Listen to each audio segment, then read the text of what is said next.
Le roi Baba, dont je vais vous conter l'histoire, règne sur la Mongolie, un grand pays recouvert de steppes dont on ne voit pas la fin. Il est le descendant d'Attila, un roi qui avait la bougeotte et avait passé sa vie sur son cheval. C'était il y a bien longtemps. Le roi, aujourd'hui, c'est Baba. Baba est un bon roi. On l'appelle le roi gâteau et il faut que je vous raconte pourquoi. Le jour où les trompettes du royaume annoncèrent sur les places des villes et dans tous les villages que la reine attendait un enfant, la population défila en farandole toute la journée et la nuit qui suivit. Tous espéraient depuis si longtemps un héritier au royaume qu'ils firent une fête comme jamais on en avait vu. Les musiciens faisaient jouer leurs viols et résonner leurs tambourins. Les troubadours chantaient des berceuses et des sérénades sans jamais s'arrêter, et les boulangers, blancs de farine, ne quittaient plus leur four d'où sortaient des montagnes de gâteaux.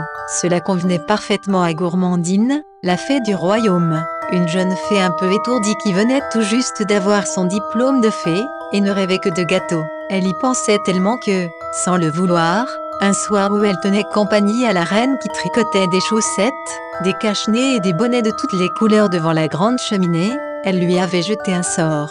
Un petit sort de rien du tout, juste pour tester ses nouveaux pouvoirs. Abracadabra, bébé qui naîtra, bon gâteau sera, que fais-tu, petite effrontée gronda la reine en lui faisant les gros yeux. Ce n'est rien, reine, j'essaie de voir si j'ai bien retenu mes leçons de magie. Quelques jours plus tard, toutes les cloches du royaume sonnèrent à la volée. Baba était né. Et, ô surprise, il était entièrement constitué de gâteaux. Gourmandine, viens ici tout de suite, cria la reine en voyant son bébé. Qu'as-tu fait, malheureuse? Mon Dieu, quelle catastrophe! S'était dit Gourmandine. Elle se mit à genoux devant la reine et lui jura de faire tout, absolument tout, pour que le bébé ressemble à un beau prince. Puisque tu es l'auteur de ce sortilège, lui dit la reine, tu resteras nuit et jour avec Baba. Tu veilleras sur lui et tu en feras un beau prince comme tu le dis ou je te jetterai au fond des prisons du royaume. Vite! Abracadabra, avait-elle murmuré en faisant des moulinets avec sa baguette de fée. Croix de bois, croix de fer, si je mange je vais en enfer. Vite! Abracadabra, gâteau tu es, mais beau bébé et grand prince deviendra. Gourmandine ne parvenait pas à conjurer le sort. De son berceau, Baba regardait la baguette qui tournait, descendait, s'élevait. Il riait et rien ne changeait. Puisque tu ne changes pas, s'entêta-t-elle, je veux que tu sois le prince le plus beau, le plus parfumé, le plus appétissant, dit Gourmandine et enfin, elle fut exaucée, et Baba grandit. Le bébé gâteau est devenu un petit prince. Son visage est une brioche toute ronde, luisante et un peu brûlée, comme le visage des gens qui vivent en plein soleil. Ses yeux ressemblent à deux amandes pelucheuses auxquelles Gourmandine a ajouté 2 pépins de pommes. Cela donne à Baba un regard de velours, très doux et séduisant, qui plaît beaucoup aux princesses. Son nez est un petit gâteau sec en forme de virgule qui lui donne un air moqueur, et sa moustache, un morceau de réglisse avec 2 petites volutes à chaque extrémité. Quelle allure délicate et distinguée! Sur sa tête est posé un baba au rhum, c'est pour ça qu'on l'appelle Baba, un baba rond, ourlé, comme les coiffes des Mongols.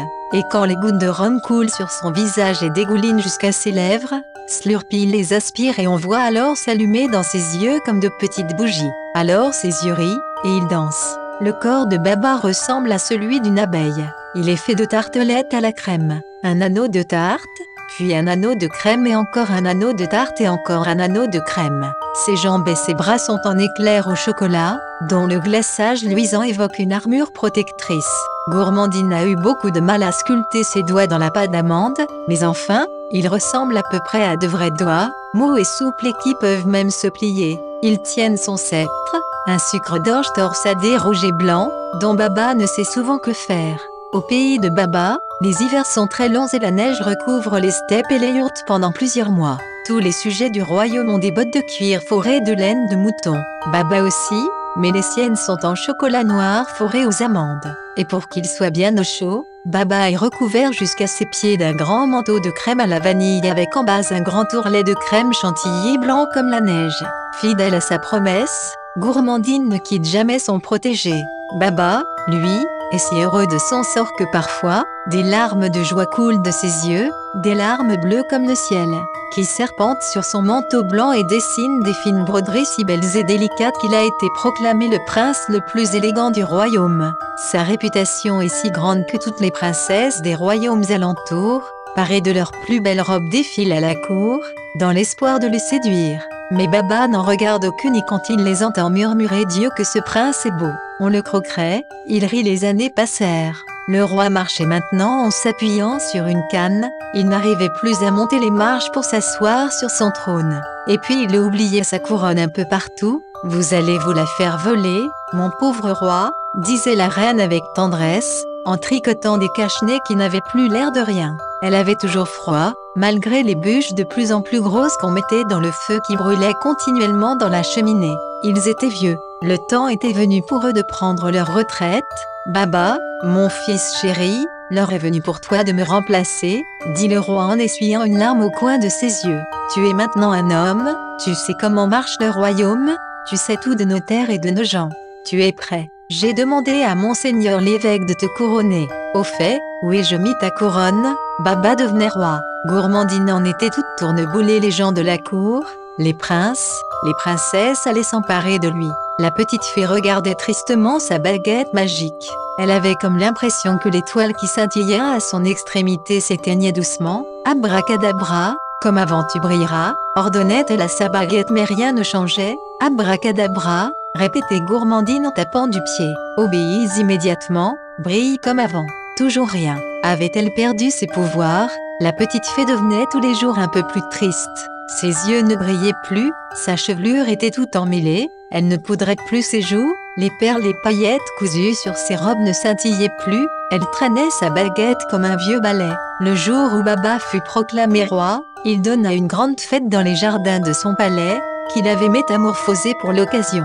Des barquettes à la fraise emportaient les princesses sur des lacs de chocolat, le long des lacs aigus bordés de pain de sucre de toutes les couleurs. Des ours en pain d'épices distribuaient aux enfants des morceaux de pâte de coin coupés en petits cubes.